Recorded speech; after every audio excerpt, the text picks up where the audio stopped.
అంబటి రాంబాబు కూతురు మౌనిక ఆమె ఇచ్చిన ఇంటర్వ్యూస్ లో వెంకటేశ్వర స్వామి వారి గురించి ఎలా మాట్లాడారో, అసలు అంబటి రాంబాబు కల్తీ లడ్డు గురించి కాదు, వెంకటేశ్వర స్వామి వారి గురించి పోరాడిన ఒక యోధుడు లాగా డిస్క్రిప్షన్ ఎనాలిసిస్ చూస్తే మాత్రం మైండ్ బ్లాక్ అయి తీరుతుంది. So before getting in to the real analysis ఒక్కసారి కొంచెం జ్ఞాన గుళికలు విన్న తర్వాత మొదలు పెడితే మనందరికీ అవురా ఇది ఎప్పుడు జరిగింది అని చెప్పి షాక్ అవడం ఖాయం.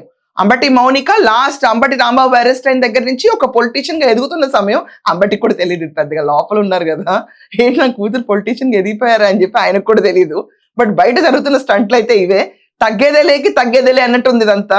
So let us go through this video and దాని తర్వాత రియల్ అనాలిసిస్ స్టార్ట్ చేద్దాం. ఇంకా నిన్న జరిగినటువంటి అసెంబ్లీ సమావేశాల్లో అంబటి రాంబాబు గారి అరెస్టు గురించి వచ్చినటువంటి ప్రస్తావన సందర్భంగా మన మహిళా హోమ్ మినిస్టర్ అయినటువంటి అనిత గారు మాట్లాడుతూ అంబటి రాంబాబు గారు ఈ రకంగా సైగ చేశారు, ఇది రెచ్చగొట్టేటువంటి సైగ కాదా అని ఆయన ప్రశ్నిస్తూనే ఆయన ఒక ఎక్స్ మినిస్టరు అని చెప్పి గుర్తు చేసే ప్రయత్నం చేశారు.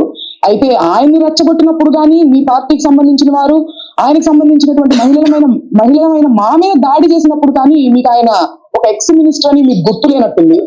అయితే ఎనీహౌ అసలు ఇది మొత్తం ఎక్కడ మొదలైంది?